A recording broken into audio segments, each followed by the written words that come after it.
We are now going to talk about how I use wicks and equilibrium within swing points in my model. So with a candle 2 closure with a large wick, I will mark out 50% of this wick and want to see the upper half support price higher in candle 3 and the lower half support price lower in candle 3.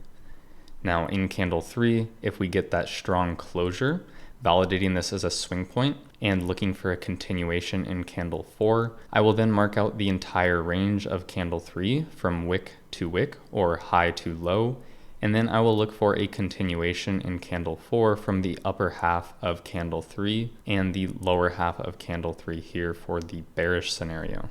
And you can see price gets supported higher there. So just to review, with a candle 2 closure and a large wick, I will look for the upper half or lower half of the wick to support price higher or lower in candle 3. After candle 3 with a strong closure, if I am looking for a continuation in candle 4, then I will use that entire candle 3's range as an equilibrium range and look for the upper half to support price higher and the lower half to support price lower. Now in the scenario where candle 2 does not have a large wick, or it closes up higher into the range, where it doesn't make sense to have candle 3 go reach all the way down to the wick there, because then it's not bullish anymore. So in this scenario, I will just use the entire range of candle 2 and look for price to move higher off of the upper 50%.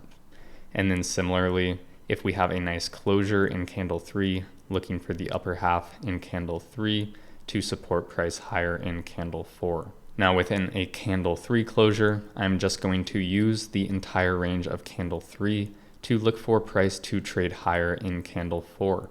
So right here, if I'm looking for a continuation in candle 4, I want to see a low formed in the upper half of this range. And right here, I'd want to see a high formed in the lower half of this range.